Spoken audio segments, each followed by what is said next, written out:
What's up, everybody? How you doing? Top of the morning to you. Welcome to Kind of Funny Games Daily. On this beautiful Monday. It's a new week, Andrea. I love it. It's a new week. A new opportunity for new video game news. Although, as it turns out, maybe not all that much, but we're going to make it work. God damn Exactly. it. I'm your host, Danny Dwyer, joined by Andrea Renee. How are you doing? I'm excellent. Are you feeling excited for the week ahead? Yes, this week is going to be wonderful for a variety of reasons. First, I'm starting the week out by hosting with you. I got to host with Jen and Joey for the Kind of Funny Morning Show this morning. Yeah. And now it's our last show together. Right. So it's bittersweet. It's second and last. Second and last. So a little bittersweet. I'm excited, of course. I love being able to do anything with you because you're just so talented and so wonderful. And you're hysterical. So I love hanging out with you. Feeling is mutual. Don't get misty-eyed. Yeah. Just drink your Irish coffee over there. Creamless. It might not actually have whiskey in it, like a traditional Irish coffee. It's in an Irish mug for people who are listening. It's real hard to do that drive across the bridge after morning whiskey, so I try and keep it limited. That's smart. And my What's Good Games crew is coming into town, into San Francisco this weekend. Awesome. We're shooting some specialty content at the Patreon studio, which cool. we're very excited about. Great studio.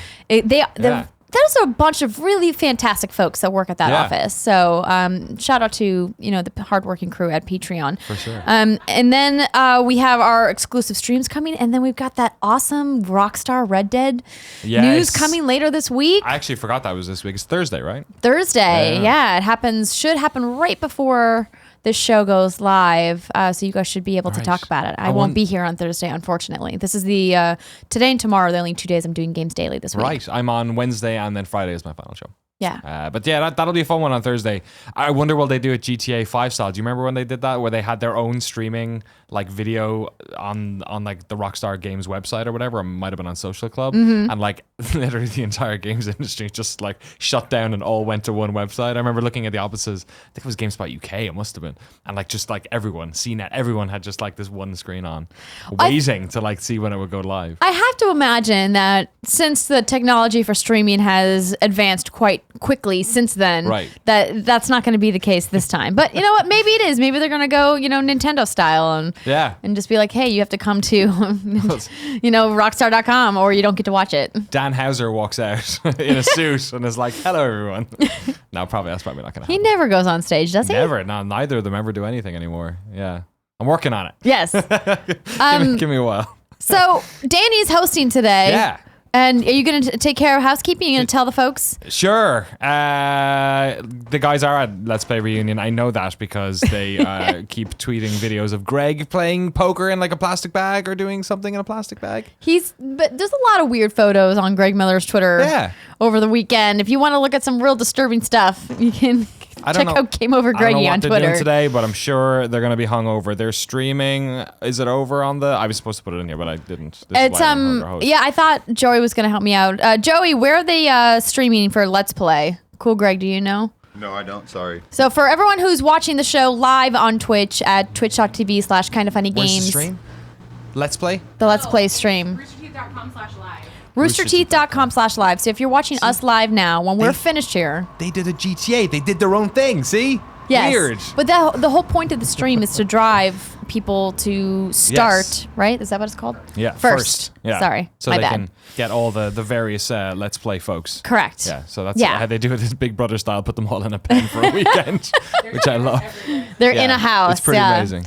So you guys can check that out. But for everybody else, thank you for subscribing to youtube.com/kindoffunnygames. Or if you have subscribed on podcast services, we appreciate that as well. Danny, I'm here to pick up, what you missed. It's okay. Thank you. I'm just getting into a routine. I'm trying to like pick up some tips and tricks from Greg because, I have a podcast that I'm trying to promote now. Right. So. Yeah, and I'm super rusty because I used to do this all the time at GameSpot and I haven't in over a year. But it doesn't matter. We're here for some news. Time for some news. It's a rope report. Good job, cool Greg. Time for some news. I can't do it like Greg. We have 1, 2, 3 a baker's dozen. Not even close. Not even close to half a baker's dozen. But we'll get through it. There's some interesting stories in here. Shout out to Eurogamer for doing 66.666% of all of our news today. First one up. Studio behind Everybody's Gone to the Rapture, Mothballs Operations, award-winning walking simulator creator lays off staff. So this is a great article that went up on Eurogamer. I read it in bed last night at about 2 a.m. Wesley and Poole tweeted it out. So for clarification, that headline from Polygon, the article from Eurogamer. Right, so they're reporting off of quite a long article from Eurogamer. The Polygon one kind of gives you the bullet points, and we'll probably do the same here. But just to pull some selects from this guy, just under a year after the launch of Everybody's Gone to Rapture, a walking simulator about dealing with loss in Shropshire in 1984, something we can all empathise with, I'm sure. It won 3 BAFTAs. For its developer, The Chinese Room, it seemed things couldn't get any better. Fangs anxiously awaited the studio's next big project. They're still waiting. Did you play Everybody's Gone to Rapture? I never finished it, right? But I've played bits of it. Yes, I think a lot of people are in that situation. There was all the controversy about the running speed. I remember. Yeah, it was a very interesting game. I mean, walking simulators as a genre are a little bit difficult for me to enjoy because I really love action-based games. Yeah. But I think that there are some people doing really exciting things in that space. Obviously, like Giant Sparrow with What Remains of Edith Finch earlier this year was one of my faves of the year so far. And when I remember when I previewed this game for the first time, everyone was like, what is this game? Right. Like, how do you describe what this game is? And it was really kind of difficult to put your finger on, but they really executed it quite well at the end of it all. And they're kind of like the progenitors of the genre in a way, because they did Dear Esther, which to me is like the first kind of one. But anyway, I digress. Rapture could be the last major title the studio releases for quite some time. That's because in late July, the Chinese Room husband and wife directors Dan Pinchbeck and Jessica Curry laid off the entire staff. At that point, what amounted to 8 people, and ditched their Brighton offices for home. Co-founder Dan Pinchbeck said, "It's really expensive running a studio. We're 11 or 12 people at that point. You're chewing through 35 to 40,000 pounds sterling a month, which is pretty hefty. Your running costs are high." The Chinese Room had little breathing room. It had burned through most of the studio's capital, keeping the development team on Everybody's Gone to the Rapture and recently released Google Daydream project So Let Us Melt. It spent time prototyping. It was selected to receive a €72,000 grant from Creative Europe for a game called Little Orpheus, but Pinchbeck said that money has yet to come through. There's another game, a survival horror meets RPG called 13th Interior, formerly called Total Dark, that is in early stages too, but it doesn't sound like either will come out anytime soon. Behind the scenes, Pinchbeck has grown bored of walking sims and wanted to create something more traditional and more ambitious. To create something more traditional and more ambitious, the Chinese Room needed money, publisher money, but it has so far failed to convince a company to sign on the dotted line. So that seems to be the biggest problem for them, is that I think they wanted to scale up to get to a stage where they could create a game that was maybe a bit more featureful than a walking simulator. Didn't seem to be happening, and eventually, I guess if you're burning through that much wages, it's time to downsize. But it's crazy to downsize that severely, right? To go from a company to not a company, to mom and pop again. Like, the only thing I can imagine that was maybe happening behind the scenes that they're not outwardly saying is that they potentially were in negotiations with somebody to get funding that would allow them to continue working on the titles that they had coming in the pipeline, but that funding then fell through. So instead of being able to have a runway to message to their fans and to their staff and everybody else, they kind of just had to shut everything down right away because they're like, hey, we just don't have the money. We were hoping this one financing round was going to come through, and then it just didn't. Right. And so then they just had to shutter. And you kind of see this happening with smaller studios all the time, but more quietly. Yeah. A lot of studios aren't really public about, when they stop getting money to make stuff. They don't do interviews when all the bad stuff happens, right? Right, exactly. I imagine they have a pretty good relationship with Eurogamer. Eurogamer also based in Brighton in the south coast of England, so maybe that has something to do with it. But yeah, you raise a really good point. What Remains of Edith Finch, Everybody's Gone to the Rapture, rather, was made in cohort with Sony Santa Monica, I believe. So they have worked on games with other studios with money behind them. And also they worked on Amnesia Machine of Pigs, which was the sequel to Amnesia, which was not, I forget the name of the original developer, but they made that themselves. So they have done work on, not their own IP, and also have done their own IP with external studios as well. So yeah, you raise a good point. There's probably something to do with that. I wonder if the reception from the last game was anything to do with that, or I wonder if people are getting sick of walking simulators, or didn't trust them maybe with a game that wasn't one. I don't think people are getting sick of that genre. I just think the appetite is small, and so you have to scale your offering based off what the sales potential is, right? Like there was no way that a walking simulator was going to sell the same type of scale or volume that a game, like Rocket League as another independent studio, for example, would sell. Because it's just a little bit more of a difficult concept to sell to gamers. To be like, so you do this, you read these things, and you listen to this, and it's not like, oh, it's just scoring goals with cars. Right? So more difficult concepts are a more difficult pitch, and so you would hope that some of these studios would scale their budgets accordingly and say, hey, well, we can't afford to spend this budget on this game because we're never going to recoup that cost. It's also a genre that's sort of moving relatively fast, and it's probably hard to go back to the well on some of these games. Like Dear Esther, now when you play it, it's like it's very bare bones compared to what we have absolutely now had, right? Like even Fulbright, Gone Home, and their Tacoma, right? Like there was a part, like in terms of features and in terms of how they tell their story, and it's only been like a couple of 4 or 5 years, right? Right. So, well, I mean, and those games don't have replayability either, and so they might not necessarily be a value proposition for gamers who have a very limited budget, and they're like, okay, I can buy 3 to 5 games per calendar year, maybe a couple indies and then a couple AAAs. Right. Do I want to spend my limited budget on a game I'm only going to be able to really play one time and experience the narrative, and then it's done? It's weird. I always figure it feels like when I'm buying like an art house movie or something, or like getting a Blu-ray of a really good movie that I liked a lot that I want to watch, and sort of savor it. But you make a good point. In a world where, like you said, Rocket League itself would probably cost about as much as most of these walking simulators, and you can pour like hundreds of hours into those. Difficult for them. We wish them the best anyway, Chinese Room, and hopefully they can get something sorted out and maybe scale up again in the not too distant future. Speaking of independent or not so independent companies, Shadow of War developer discusses the game's controversial loot boxes. So have you guys covered this on Kind of Funny Games Daily over the past couple of weeks? So Greg and I have talked about it in the past. Our stance right now is, hey, we hear what they're doing, but we haven't seen it implemented in the final game and how it's going to actually affect the progression. So we're kind of shelving our conversation. My point on it was, I am concerned that they are tailoring the progression experience in order to incentivize you to buy the microtransactions. And if that's the case, that's gross. We're seeing that with 2K18 right now. That's right, the big drama around their microtransactions that you guys talked about last week. I hope that's not the case, but we don't know yet because the game's not out, so we don't know how they're being implemented in an actual like very specific like mathematical way, like the moment-to-moment sort of experience of the game. I think they're trying to get ahead of that, basically, is what this kind of feels like. Also from Eurogamer. Thanks, guys.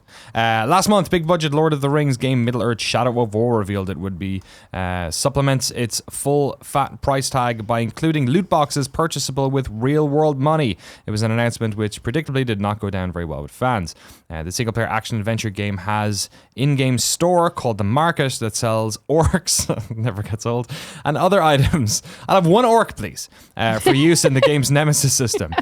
You can also buy loot chests, war chests, XP boosts, and bundles. The loot chests contain gear, it's weapons and armor of varying rarity. They also contain XP boosts, which, as you'd expect, help level up player character tallying faster. War chests provide orc followers of varying rarity, which you can use to help create a stronger army. They can also contain training orders to level up and customize orc followers. So boosts of all descriptions, basically. We got a quote here from Bob Roberts, who's the design director on the game. We're working our tails off to make this massive game and as a designer, the design director, I focus on balancing it. We do a ton of playtesting and make sure that it is turned to a setting where people can enjoy it. We kept all the loot boxes and the economy of real-world money turned off in playtesting, so we know we are balancing around an experience which is rewarding without any of that stuff. It's such a charged topic. It's frankly complicated. You see debate play out online and forum threads where people argue with each other about it. There's so much complexity to it, especially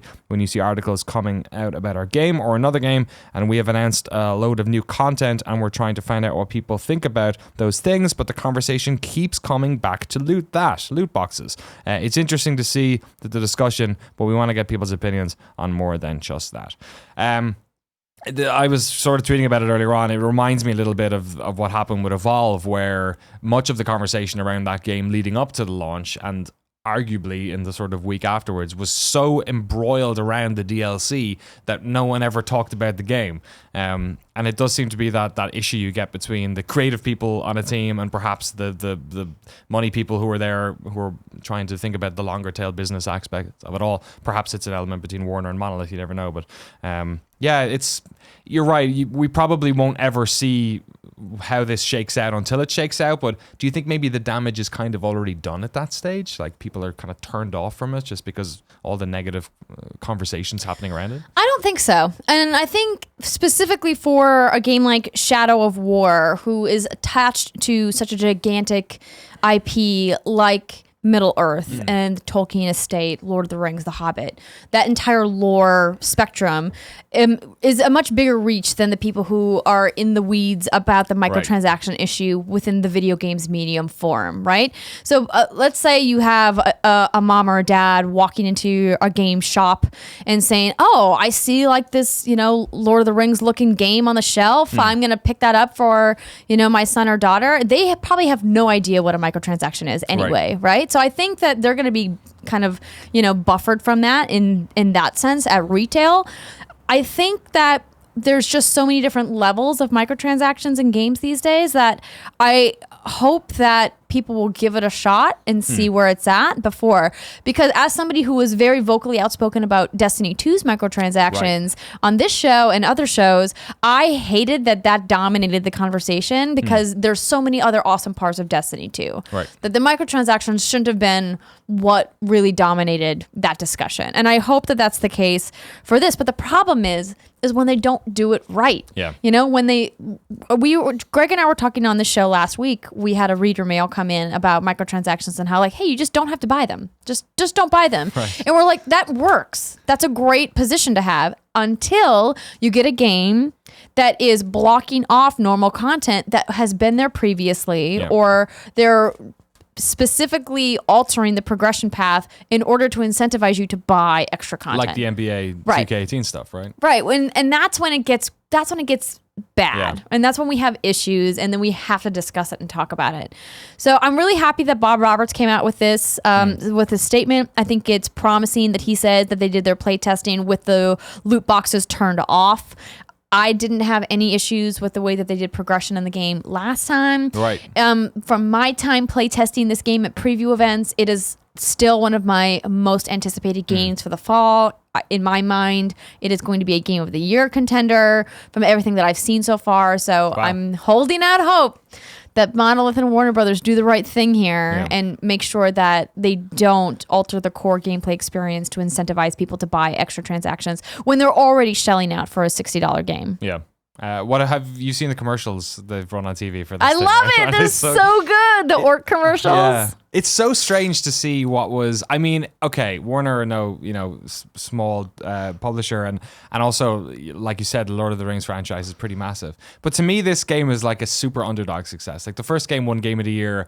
You could arguably say any other year in that 5-year range, it might not have done it because it was kind of a soft year. But also, that game was super charming and really played well, and the Nemesis system was, everyone was loving it. It was everyone's going to pick this up and put it in their games. No one ever did, but that's probably why I'm looking forward to the sequel so much. But it seems like such an underdog hit. So then to see commercials on television with these orcs shouting at dudes fishing and playing pool and whatnot it's pretty cool. It's I want this game to be good because I felt like I was part of the success of the first one. Right. So that's kind of why I don't like all this loot box nonsense that's going on. It's like, just fucking. Yeah, I mean, especially in a single player game. Well, I mean, it's interesting. Or a sports game. It's just. Well, if it's interesting, if you look at it through the lens of the first story we did, look at a studio who ran out of money, right? Yeah. Who couldn't keep developing because their run rate was too high and they wanted to make quality games. And they're like, we don't want to undercut our team by paying them less. We want to pay them what they're worth. But that means that they had to ultimately close the studio because they ran out of funds. Right. Now, if you think about that in terms of loot boxes and microtransactions, a studio like Psyonix, for example, is continuing to do well because they're selling loot boxes. Yeah. The loot boxes and the loot crates or whatever they're called in Rocket League are funding that team so that they can keep making content for that game. Yeah. If they only had the ability to sell you the game and then they couldn't continue making money, you think they would still be where they are? Yeah, I don't know. Good point. It's the same with Grand Theft Auto Online. Like, well, I mean, Rockstar's not a small company, but Rockstar made plenty of money just from the box sale of GTA. I don't know about that. It would be harder for their business unit to like keep funneling money into GTA Online if it wasn't reaping. That is true. They would have to, focus development and resources onto other projects potentially. They wouldn't be able to employ as many people, of course. But it's something that is not going away. Like Greg and I talked about how microtransactions are only going to get more pervasive in this industry. They're not going to lessen because people are buying them and people are voting with their wallet and they're voting. I like these things. I like these random rolls. And I think our biggest, message that we want to send forward is just do it right. Do right by your consumers. Do right by your customers. Don't make it so that the people who are spending the $60 and that's all they want to spend, that they are having a tough time, keeping up. Let them earn it in a reasonable way, and then we should be fine. It's weird. It's like there are like multiple truths to this. One is like business will always try and funnel as much money out of people as possible, right? And then there's the other element of like games still, like regardless of like inflation and everything else and the scope of content in games and whatnot, games are still like around $60, which is like pretty similar to what they were about 20 years ago, right? Yeah. So it's like we're actually getting a pretty good deal, but both of these things are true. So I think you're right. It's all about just calling people out, like the NBA 2K18 stuff when it does get done wrong, and being aware just of how this stuff works. I feel like especially when we talk about the Destiny thing, the sort of psychological aspect of the whole like Skinner box for humans element of this stuff, which turns me off. But then I also play games like Rocket League, and I have easily spent like $20-$30 on crate keys in that. Do I feel better about it because I got that game for free? Maybe. Should I? Yes. I don't know. So yeah. You should feel better about it. It's weird. It's so personal, the whole thing. So cool that they got out ahead of this again. It'll be hopefully cool for them to talk about the game next time, and we can all sort of get into it. And hopefully it doesn't rear its ugly head around release. Moving on to our third story. Ex-Valve concept artist posts interesting images. We have a leaky Valve over here, Andrea. Yes. Wait, Valve is leaking something? Nah, it's like the season. It's like everyone. So many people have left, and we have folks writing fanfics that may actually just be the scripts to unreleased episodes. Shut up, Alexa, while you're talking to me. Is it Siri? I can never tell which one's which. That's Siri. Sorry, I can never tell which one's which. Sorry if Alexa Ray Career is watching. I didn't mean to make you feel bad there. This one's from two posts, actually, from Drew Wolf, who's a ex-concept artist. One of them is intriguing. One of them is downright awesome, and I want to get posters of this stuff. The first one, Drew Wolf posts concepts of female versions of Team Fortress 2 classes. This is the text from the website. An internal pitch project aimed to bring female characters to the cast of Team Fortress 2. I was responsible for story, character development, and visual design, with the exception of their class function. It was important that each design presented was entirely unique character. I wanted these characters to live on their own and add dimension to the current roster of in-game characters. The goal of the project was to dive deep into possibilities and facilitate creative discussion. So it very much seems like the sort of first pitch, I guess, of this idea. This is back in 2009, I think I read on Reddit Games. So this was quite a while ago, and obviously was never implemented. Have you seen these images? I'm going to look them up right now. Check them out. I want to get your feeling on it, because I think they're like super interesting takes on the characters. One of the interesting elements of this is that there is no concept art for the pyro, which is long thought of. Nobody knows who is underneath the mask. So it's always been a rumor that it's like a lady underneath. Exactly, right? Even when they did the Meet the Pyro video, they had their first person stuff and it was all like, rainbows and unicorns and shit and all that stuff. So there is no pyro here, but some of this art looks absolutely class. I love the Scout. Yeah, the art looks great. It's what's your take on the idea of implementing other characters into the game?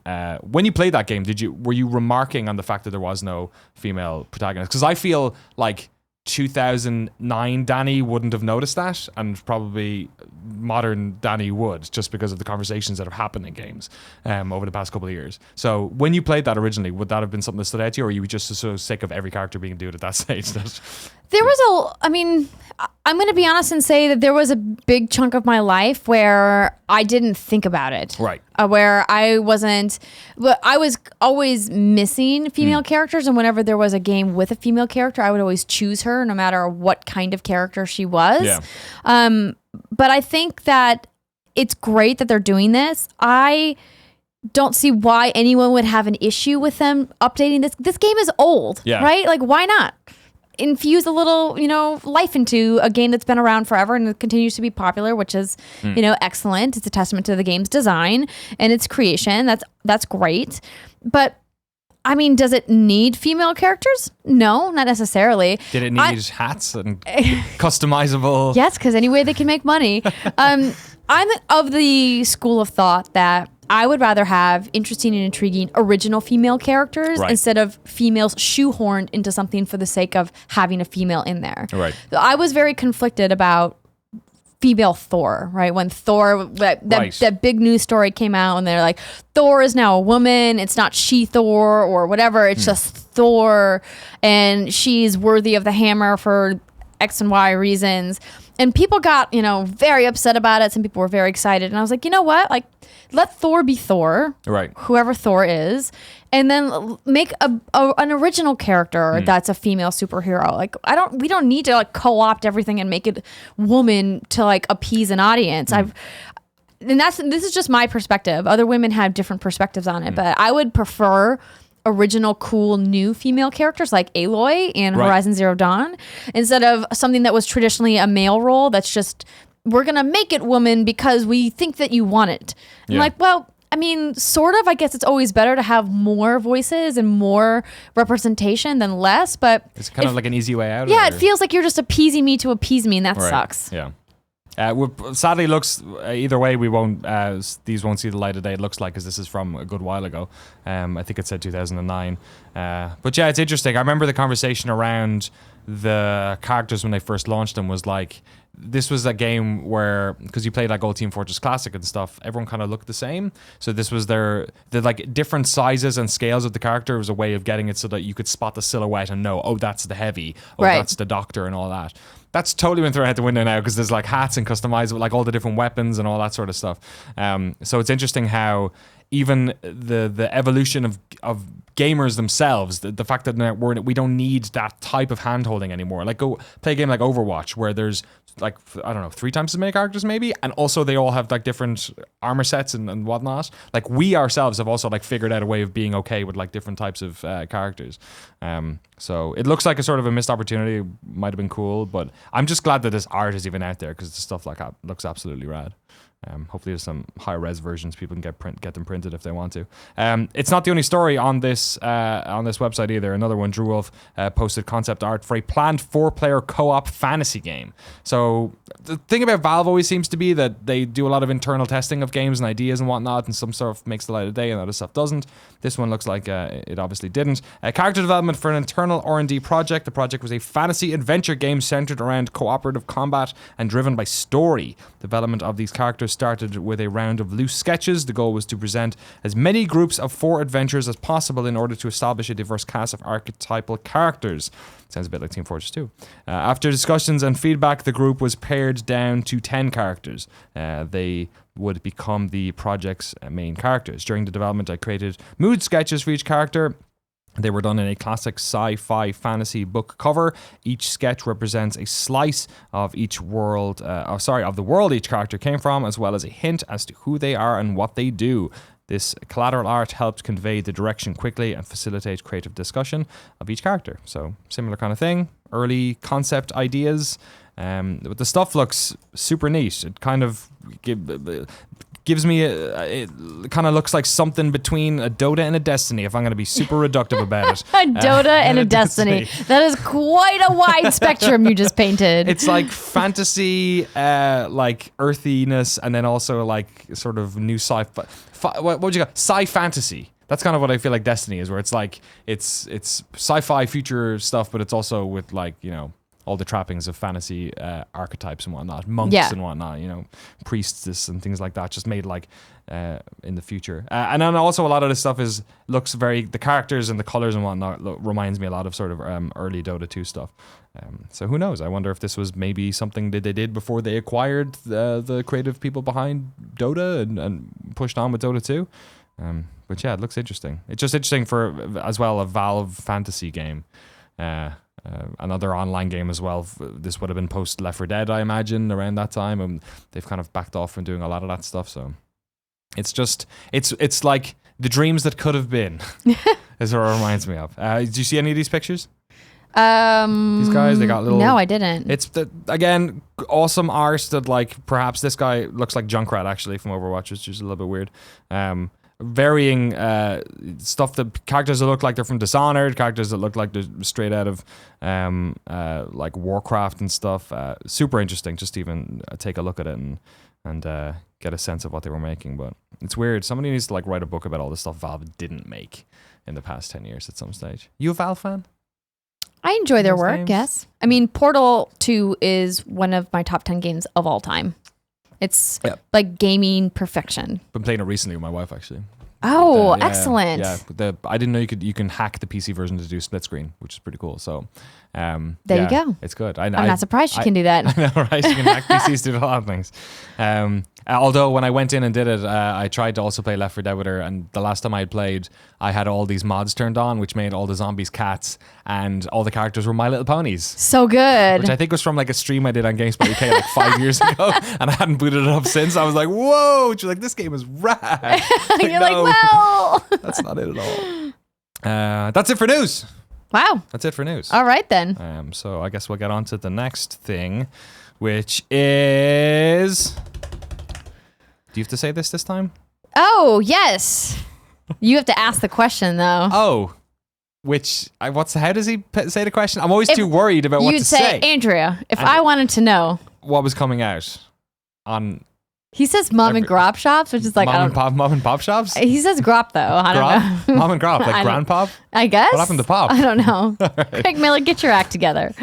What would happen? What would you look at if you wanted to know what came out on every weekday on mom and grop shops? I would look at the official list of upcoming software across each and every platform as listed by the Kind of Funny Games Daily Show host each and every weekday. Awesome. Nice you didn't do the jingle.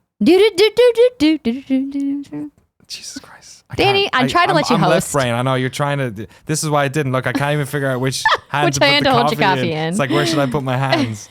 What's going on?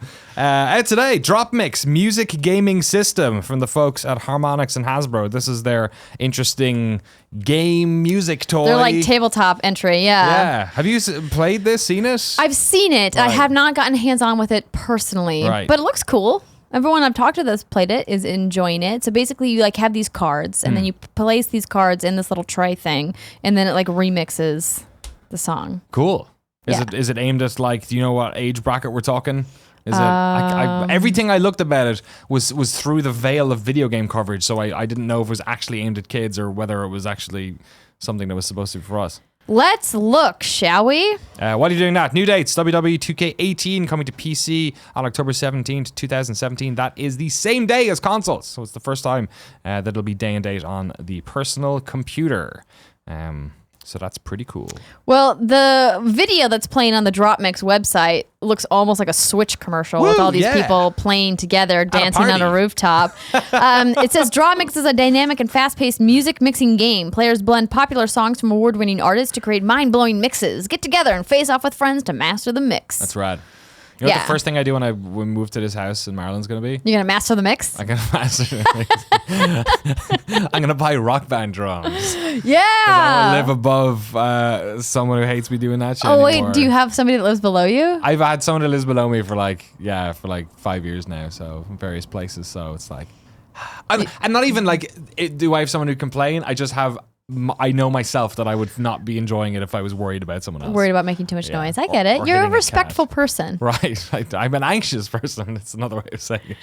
Ladies and gentlemen, if we missed some new dates or if we missed some games out today, please forgive us. You can go to kindafunny.com/you're wrong and let us know what we missed. But because I was on the morning show and Danny is helping fill in today, we may have dropped the ball a little bit on that segment. And for that, we supremely apologize. I forgot about that segment. I was so excited about the deals of the day. Thumper, $14.99 on US eShop. I put that in as a little bit of editorializing. It's only $20 normally, but it's one of the best games I own on Switch. I really enjoyed it a lot. Check that out. And today is also the last day of the humble Capcom X Sega X Atlas bundle, which got a bunch of, I would say, older games from those studios, but also good games like Resident Evil 4 and Football Manager and DMC 4 and Sonic. Which one is that? Is that Adventure 2? Jeez, that's crazy. Bionic Commando. Wow. You can get a bunch of them. The average is about $7.08 right now if you want to get the lion's share of those. So check it out. Go over to humblebundle.com for all that good stuff. Should we do some reader mail? We should, but before we get into reader mail, I would like to let you guys know it's brought to you by Lisa. Ooh. Whether you're upgrading your home, your health, or your state of mind, there's one surprising item that belongs on your shopping list. Yep. A mattress. Everyone needs to sleep. With over 10,000 five-star reviews, the Lisa mattress is in a league of its own when it comes to combining quality, innovation, and making a difference. The Lisa mattress is 100% American-made. 100%. And that's right. And delivered compressed in a box to your door. It is thoughtfully crafted with high-quality materials to create what Lisa calls their universal adaptive feel. Its 3 foam layers provides support, pressure relief, and cooling. No sweating in your sleep. It's bad. That adapts to all body shapes, sizes, and sleeping styles. The Lisa mattress is easily ordered online and shipped free to your door within days. It's compressed and delivered in a box that's incredibly easy to manage. Now, for those weary of ordering online, you can rest assured with Lisa's 100-night trial that allows you over 3 months. You can do a lot of damage to the mattress in 3 months. It's true. To decide if it's the right fit for you. If for some reason the mattress isn't for you, they will very easily arrange a refund and a mattress pickup. Joey got hers when she moved to SF, and she's been sleeping like an angel, she has told us. For an extra $100 off your order, go to lisa.com/kindafunny. That's LEESA.com/kindafunny and enter the promo code kindafunny. We make it real easy for you folks. Right, yeah. Again, that is LEESA.com/kindafunny and enter the promo code kindafunny. I'm in the market for a mattress right now. Yeah, well, there you go. Like several, probably. Head on over to Lisa. Right? I just checked out how big the box is because I was skeptical of the box. I was like, how small can you make a mattress? You can make a mattress pretty small. It's a really small box. I don't think I could be able to get it back in the box. It's like smaller than a refrigerator box. That's it's like a wardrobe box almost when you move. So dense. Yeah. It's suck all the air out or something. The amazing abilities of vacuum technology. Yeah. Have you ever vacuumed clothes when you're like, yes, when you're traveling? Like, yes. Yeah. The roll bags. Oh, yes. Those are the best. Isn't it amazing? Yeah. It's like, so you feel like you're going to space. Like suddenly you're able to fit like twice as much stuff as you have. Like a coat. Coat takes up there's a lot of air in there. It does. I didn't know about it. Yep. That's not, apropos of nothing, but whatever. All right, let's go in with it. Let's do it. Brian. Keeping it simple. First names only here. We're good friends. Hi, Kind of Funny crew. I'm writing with a question because of a recent article on Kotaku. Can we make the gaming community less toxic? Oh, I don't know about that. And improve our relationships with developers. Game designer and programmer Charles Randall tweeted about how game developers are discouraged from being candid about the process of game development because of the rampant toxicity in the games community. I'm personally inclined to agree. I wrote in a few weeks ago to KFGD, incorrectly expressing an opinion that attacking creators of content only appears to happen in games media. What I should have said is that the level of toxicity in response to games such as No Man's Sky, Mass Effect, Andromeda seems unusual to me, at least, and unwarranted. So this is a really good thread. Did you pick up on this at all over the weekend? It's a pretty good job. I'll read some selects from it. Charles Randall, who's a developer who's worked at a bunch of places, including BioWare and Capybara, I believe. The other day, a friend commented to me, "I wish game developers were more candid about development." He was surprised when I said, "We are." The caveat is that we're only candid with other industry people because gamer culture is so toxic and that being candid in public is dangerous. See what recent Twitter thread about game design tricks to make games better, filled with gamers being angry and being lied to. Did you see that thread? There was one, I forget. I did not. I forget the developer's name. She tweeted out basically like, what are your things that your game does that players don't know about? And it was things like, in first-person shooters, a lot of them, the last 5% of health is worth like 50%, but we don't tell gamers about that. And then people, a lot of people were fascinated by it. A lot of people were like, "Oh, you're lying to us." So it sort of like reared its ugly head again. What do you think about this? Do you think developers aren't as open about design because they're so worried about being critiqued and mothballed by? Oh, absolutely, gamers? 100%. There are certain parts of the community that make it impossible to have a dialogue, and that's what's frustrating. And even when I go into the comments on the video for Kind of Funny Games Daily on YouTube, some people are there and they actually want to have a conversation about it, and when I respond to them, they're like, "Hey, I didn't even think you were looking. This is cool, let's talk about it." And other people just want to flame and troll and just be angry about things, and that's their prerogative, and that's really unfortunate because I feel like we could have a greater discourse, we could have a greater discussion if people were willing to maybe put their mitts down. I'm not trying to fight you, let's actually talk about this like adults, and I'll hear you out if you hear me out.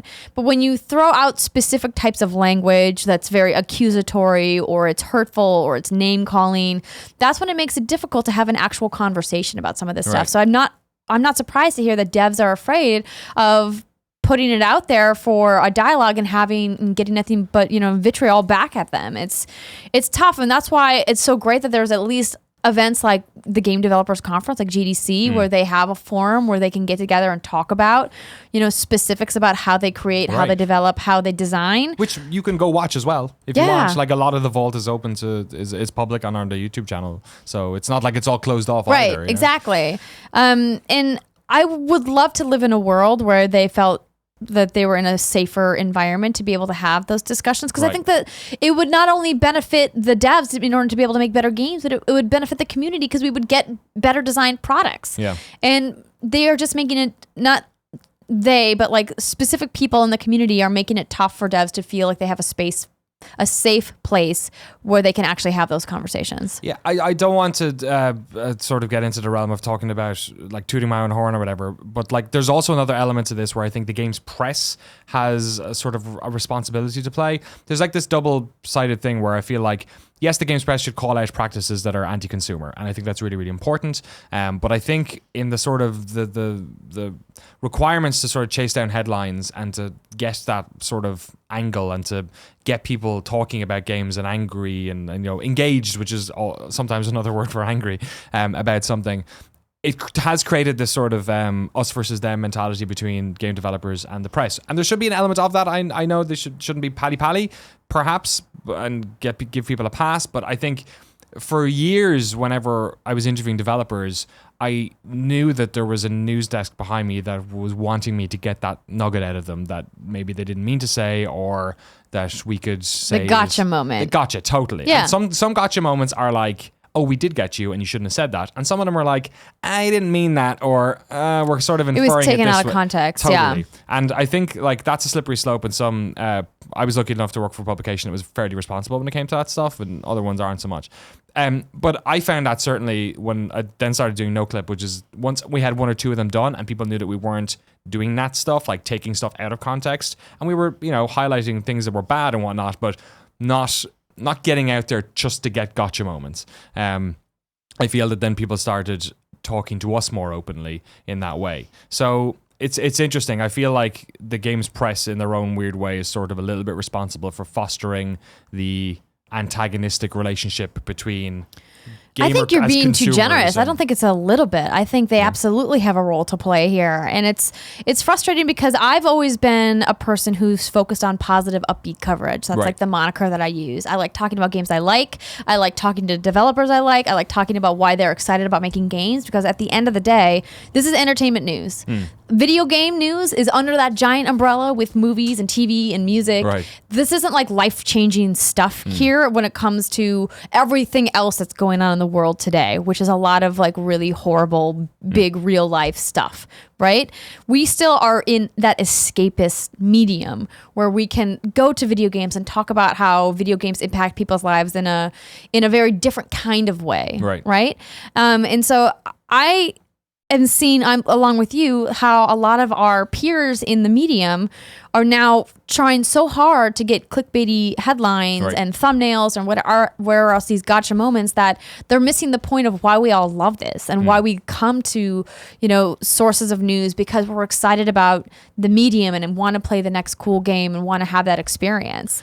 And there is a difference between, because I agree with you, but then there will be people who hear that and go, oh, but we're just softballing people, we're like giving them an easy ride. Sure. Right? I publicly admit that I send up softballs all the time because I think that it serves a specific audience, but I think there's also people out there who do, the more watchdoggy investigative work, which is not my specialty. Right. And I think that there's a place for those people, and there's a place for people like me who do different kinds of coverage. Like when I sit down and I talk with a dev about their game, I want to hear about the coolest things about that game. Right. I'm not looking for what's broken or bad or wrong with that game. That's not what I want. But there are people out there who do that, and I think they both serve a purpose. I think what's happened is we started to shift, not where it's balanced anymore, where it's more focused on what's wrong with this game versus why should we celebrate this game, and that makes me sad inside. And I think there's a big difference between, we sort of, the press sometimes treats everyone involved in a game on an equal pegging, right? Whereas like when I'm interviewing the CEO of Capcom, right? We had Square Enix, Jesus. We have like a frank discussion about some of the business realities and things that went wrong and whatnot. But then when I'm interviewing the artist for the studio, I'm not asking those questions. You know what I mean? It's like a different type of conversation. What I feel, there are some developers, like Rockstar is actually a really good example, right? Where any news story around Rockstar, you take your pick, right? You've got controversies around obtaining IPs like Max Payne, around violence in video games, about representation in games, around the Team Bondi stuff. Like, there's so much stuff you can get into. I feel like we've sort of like gotten lost in the weeds a bit, in that like I want to talk to the person who makes the like environments in those games about that shit, but because we have all this stuff going on and people are sort of like witch hunting a little bit, and I mean there's a lot of stuff there that needs to be talked about and should be highlighted and should be critiqued. Absolutely, I'm not saying that. What I'm saying is we've so much emphasis on this that we lose out on this part, and we've never had those conversations. We've never heard about how like San Andreas got put together. So it's weird. Like I certainly feel like it's a balancing act in that respect. And you're right, there are people who are here to do this and here to do that. And I'm not going to tell the Patrick Klepsiks of the world not to do their amazing work, because they're incredible at it and I love it. And Jason Schreier's and all that. And I think they do incredible work, and it's important that we have that. It's the wave of clickbaity stuff behind them. Right. Where they're just doing it for views, and ultimately makes a negative, which is what I have a problem with. Agreed. Yeah. I think we're on the same page here. Good question, Brian. First name basis. This one, I threw this in because I don't. You're my Destiny expert here. I don't. It's saying for me. Okay. You tell me if this is a question worth answering. I don't know. Daniel Wiseman. A Wiseman once said, "Morning, lady and gentleman. I was wondering your thoughts on clans in Destiny 2 and how people react to not getting help or giving help and jumping from clan to clan just for rewards. I feel like my clan is having a blast with just a few Vandamararods." Is that a thing? Hold on. I'm taking time code. Let me go back over here. But I'll highlight it there. Van Dam Ramrods? Yeah.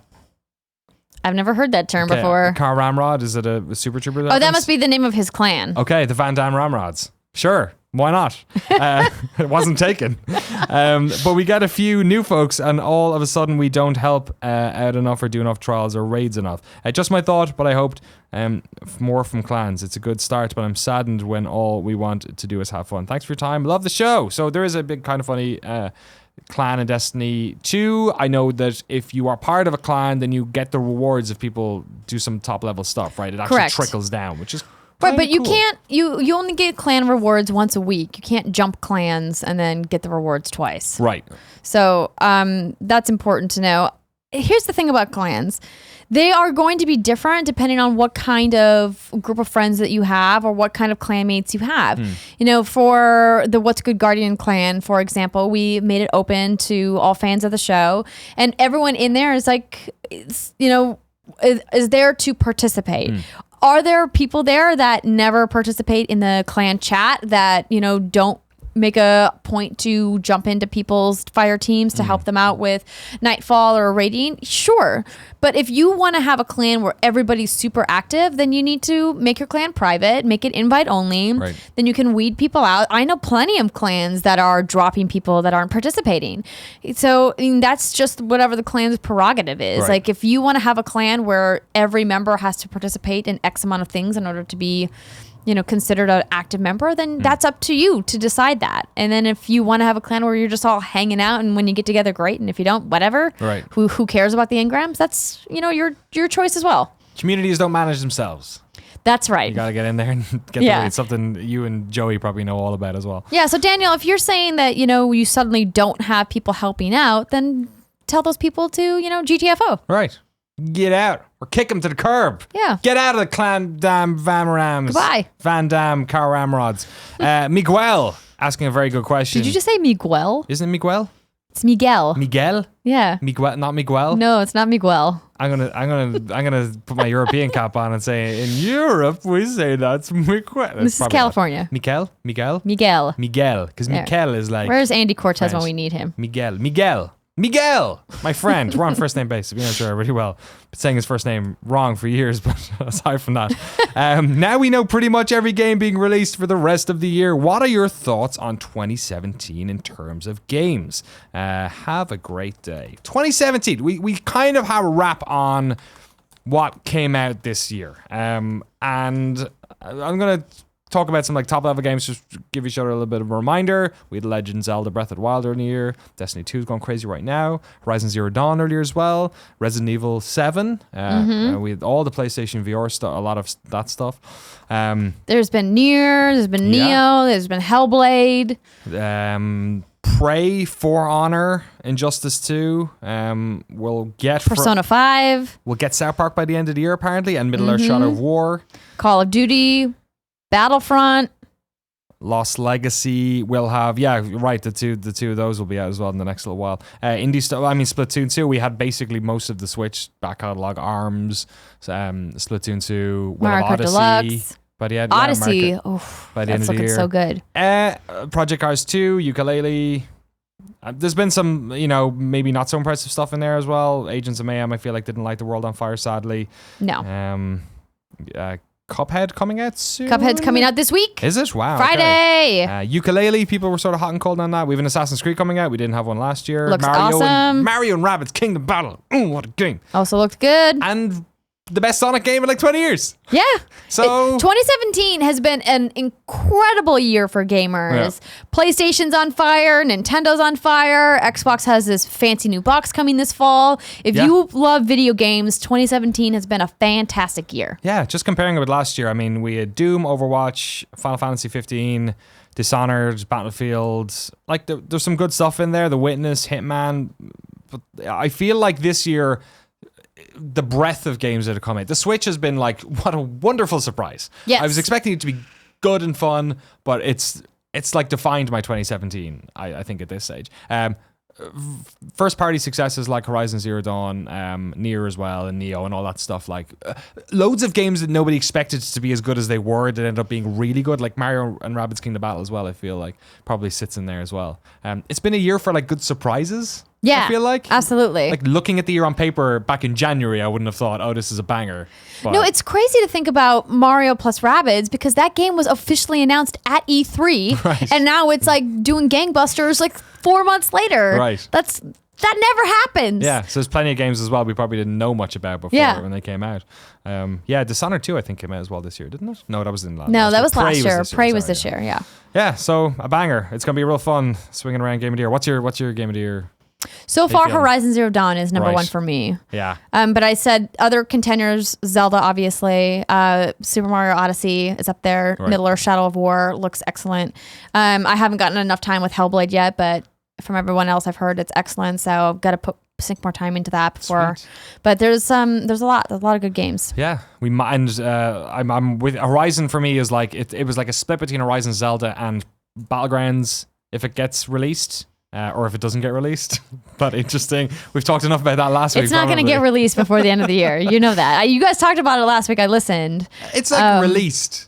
Like it's like the Fortnite thing. It's like not the Fortnite Battleground thing, but it's like the Fortnite. Like Fortnite is still in early access, but you can buy it. It's like you can buy a founder's pack on a disc, which is weird. They did that for Paragon too. That must just be that must just be like a partnership thing. Was there a disc thing for Paragon? There was. I have the disc at home. So it's probably some business thing where like we need to have a physical version. Yeah, of this I'm not sure why they went retail because the game, all the stuff in the game unlocks with a code that comes inside the disc box. So I'm like, this seems a little silly, but that's all right. Yeah, whatever. It's all up in the air right now. I've been feeling this is going to be the year where a lot of game sites change their Game of the Year like rules a little bit. Why do you think that? Because I feel like Battlegrounds is making it uncomfortable for some folks where they're like, it would be Game of the Year, or at least it would be in the conversation for some people. I think it would maybe be in the conversation for like action Game of the Year or shooter Game of the Year. Game of the Year overall. I've already said on this show, GTFO, that game is not Game of the Year.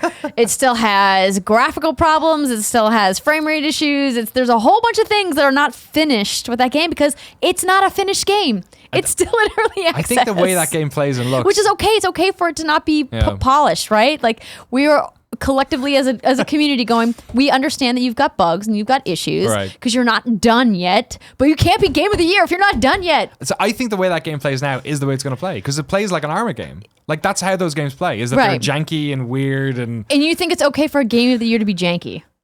I mean, I think that the best game of the year. I think that's the nature. You're allowing jank? I think Danny O'Dwyer, that's the nature of how that game's designed. I think it's not. No, you can't. Jank is not a feature. Like hidden, that's not a thing. Hidden and Dangerous, the entire Arma series, most of the Ghost Recons, they all have that like. It's a milsim. That's how milsims play. Yeah, and none of those got Game of the Year. But they were finished. They were boxed products. But exactly. But here's my thing. I don't care if it's finished or not. Jank is not acceptable. But that's it's now like when we're talking about Game of the Year. Design. Like we allow a certain amount of jank. Like Bethesda has like a certain amount of jank in their open world games, right? Some other people have a certain, like Ubisoft open world games have a certain amount of jank, which is fine. But we're talking about the game to rule all games for a single calendar year. Yeah. Jank. I think Jank is not part of that conversation. I wonder if it's like an expectation thing because like as a milsim player, like that game plays like I expect it to. Whereas like if you were to put Overwatch and that together, like they look like one of them does look like it's not finished, but like that's how those games play. Wait a minute, how those games look. Wait, why are you bringing Overwatch into this conversation? It's like, there's no jank in Overwatch. No, there's none. That's what I'm saying. It's like it's the UI and UX experience of that game, and like the animations and whatnot is so like it's got that Blizzard sheen, right, where everything's like which is gorgeous. Why it was Game of the Year last year because it was polished. It was beautiful and polished, and it's smooth and excellent, and the character designs were great, and the level designs were great. That deserved Game of the Year for a variety of reasons. Have you ever had chicken dinner? Danny O'Dwyer, can I tell you? This is the one time I get to talk about my PUBG experience. So I had the opportunity to play PUBG on an Xbox One X at the Xbox Showcase event. The first time I ever played PUBG, because I've said here and on my show several times, I'm not playing this game until I can play it with the controller on a console. Right. Because that's how I learned to play shooters. And everyone's like, oh, you'll be fine with mouse and keyboard. And I'm like, no, I'll die immediately. My first game of PUBG killed 2 people. Nice. And I made it into the top 20. Cool. My first game. Nice work.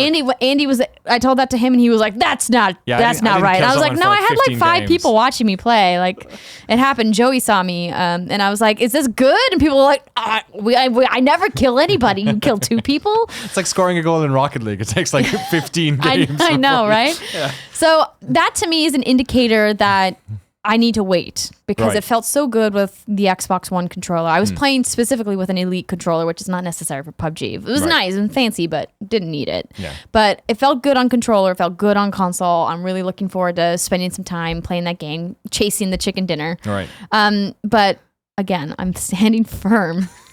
It's not. Somebody's going to do it. No, somebody will. So Greg and I were supposed to put a full bet down. Right. I was going to say this amount of outlets. We were going to make an official bet. I did my list for him last week. Yeah. Yeah. Oh, no, I heard. Right. Yeah. It's just like Zelda's going to sweep someone will do Horizon. Horizon would do it in a year that Zelda wasn't around. I kind of prefer Horizon to Zelda, but I also kind of prefer Zelda to Horizon. Horizon's so good at like... It'll be fun to get into the nitty-gritty discussion about why each system in each game is better than the other, but I think Mario is potentially the dark horse here to come in and be like, hey, actually, I'm the best game of the year. You mean Kingdom Battle? No, I mean Super Mario Odyssey. I love Kingdom Battle so much. Oh my gosh. Let's try and squeeze in one more question. Yes, let's do it. We are running a little long here. We are. Okay, last one. This is from Jared. Jeez, Jared Katishian? Let's look Jared here. Katishian. Yeah, I did Miguel right. Katishian. It's a beautiful name. Hello, Andrea and Danny. Have you ever played a game that made you love a genre you previously had come to hate/lose interest in? I had 2 instances of this recently. Paragon brought me back to the love of MOBAs, and Lawbreakers has brought me back to the love of hero shooters. Interesting question. I feel like this also came up with a lot of people with the Kingdom Battle thing, where like turn-based strategy has always had like a fairly decent like gateway, like barrier to entry, I imagine. Like Absolutely. Pretty complicated, and that game like breaks that stuff down really well. Is there any games for you that sort of broke you into a genre? I wrote a couple down for myself. Oblivion, I never played like a first-person fantasy role-playing sort of thing. I never touched Morrowind or Dragonfall, or certainly hadn't touched Arena. And I feel like Oblivion for me was a game that a lot of my friends who only played shooters, who played like first-person games meant shooter, when they got Oblivion, it was like, oh, we can have like, I can play these dorky fantasy games. You know what I mean? I feel like it opened up a door to a lot of people, myself included. For me, I also echo what he says about Paragon. Right. I played some League. I like looked at Dota 2 and was like, that's too intense for me. And I never really was motivated to break into the MOBA genre, multiplayer online battle arena games, until I played Paragon. And something about the way that game's design just clicked with me in such a great way that I've now spent, hundreds of hours in that game and really enjoy it. I mean, how many hours have you spent in that? I think I'm up to 500 now. Right. I would need to double check, but 500. Yeah. That's amazing. When did that come out? That's like... So it went into early access last February, and it's in open beta now. So it's been out for about a year and a half. Right. Yeah. Okay. I'm pushing 120 in PUBG in the past like 5 months or something. But I still feel like you're on top of that one in a way that I'm not. I played a lot of that game, and I'm looking forward to getting back into it now that this crazy V42 and now V43 updates have had a little bit of time to settle, and they've worked out the kinks, and going back and building some new decks. But it's great when there is a genre or a game inside of a genre that kind of tweaks the formula enough that it intrigues people to be like, hey, I never looked at tower defense or platforming or puzzle or FPS, but maybe that will be the game. Right. And it clearly has a long tail because you've got like 500 hours in as well. So it's not even like it's a, just a flash in the pan. The gameplay loop is just so rewarding. I'm the kind of person that really likes an objective in a game. Team deathmatch is fun for a few minutes or maybe even a couple of hours at most, but then I'm done. I need something that I can do and a task that I can accomplish with my team, and it makes it feel more satisfying and more rewarding. Yeah. So and that's what MOBAs do. Destiny probably scratches that itch as well. Absolutely. All right. Almost time for your wrong, but first of all, it's time to squad the hell up. We got a good one coming up. But first of all, a message from our sponsor. That's right. We want to give a big thank you to Bombfell, who is sponsoring Squad Up and Kind of Funny Games Daily. Bombfell is an online personal styling service for men that helps find the right clothes for you. Once you sign up online and complete a simple questionnaire, you are matched with a one-on-one with a dedicated personal stylist who handpicks every piece. Your stylist will then email you a preview of their selections, after which you'll have 48 hours to make any changes or even cancel altogether if you've changed your mastermind. Ooh. But you are in total control. Afterwards, Bombfell will ship you the selected clothes and you'll have 7 days to decide and only pay for what you want to keep, which is great. So you like a shirt, you keep that and you send everything else back. Or maybe you like it all and you keep it all. So important to know, you will get free shipping both ways. Tim and Greg are both using it and they love it. You will take a style quiz to get started to let them know what colors you like, styles you like, etc. It's super fun, they say. Then a stylist suggests items for you and then you approve the order and boom. The next thing you know, it's like Christmas. You get to open a box filled with an awesome new wardrobe to make everyone else jealous. But there is no need to be jealous because we have a special offer for listeners of this show for $25 off your first purchase. What you got to do is go to Bombfell. That's BOMBFELL, bombfell.com/kindafunny. And you, once again, will get $25 off your first purchase. Again, one more time, bombfell.com/kindafunny for $25 off your first purchase. Thank you to them so much for supporting Kinda Funny Games Daily. How's my style? I like it. I mean, you are a little cash for Games Daily. Yeah. We like to spruce it up a little bit. Even I was able to bring a second option for wardrobe after doing the morning show. I'm just in my At the Drive-In shirt, which I think the cat made a hole in somewhere. I told Greg that you have senioritis since you're senioritis. So it's a concept, and maybe it's only an American thing. So scared of getting when older. you're in a high school senior, your final year of high school, okay, and it's in like the last month or two or week or however long you get senioritis for, it's when you know it's coming to an end and that you can kind of goof around a little bit and not really be serious because you're like, oh, it's done. I'm going to graduate. It's going to be over. So you have senioritis, which means you're kind of like, fuck it. Who cares? It's all, I've had senioritis for like 10 years. Okay. Since I left. You have senioritis on life. You're like, the end's coming soon. Yeah, I'll be wearing this exact shirt in like 40 years. It won't fit anymore. This is a great one from James Gee, our friend on PlayStation 3, with the wonderful classic PSN name, Sillet Bang Forever. Hi, Kinda Funny fam. After attempting and failing to squat up on here once before. This is our friend who wanted a co-op partner for the classic previous Game of the Year winner, 50 Cent Blood on the Sand. I'm once again reaching out, this time for people to play multiplayer on the 2008 Free Radical game, Haze. Yes, I'm aware the game sucks. However, I am also aware that it's just about the only online shooter I am a beast at. Unfortunately, no one plays this game anymore, and I have a fragile ego that needs caressing. So if anyone is willing to play Haze with me, let's link up. Cheers, Kinda Funny. Here's hoping it works this time around. If you are playing on a PlayStation 3 and you have Haze, Sillet Bang 4, number 4 ever. Sillet Bang, everyone's favorite Barry Scott cleaning product in the UK. Sillet Bang forever. Do it. If you're Jonathan Davies from Korn and you're watching this right now, you're sitting in your home in middle California.